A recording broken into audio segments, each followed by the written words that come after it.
Viewers क्या हाल हैं, ठीक हैं, कैसे हैं? अगर आप चिनोट आते हैं तो एक बार आप दरिया चनाब पे ज़रूर आइएगा।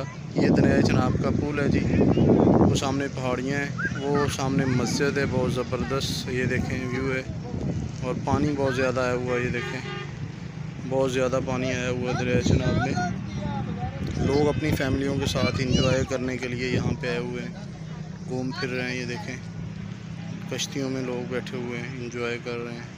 पानी बहुत ज़्यादा है, बड़ा ज़बरदस्त इलाका है। आप कभी इधर आएँ तो आप लाजमी इस इलाके को विज़िट कीजिएगा, दरिया चनाब पे आइएगा, बहुत ज़बरदस्त व्यू है।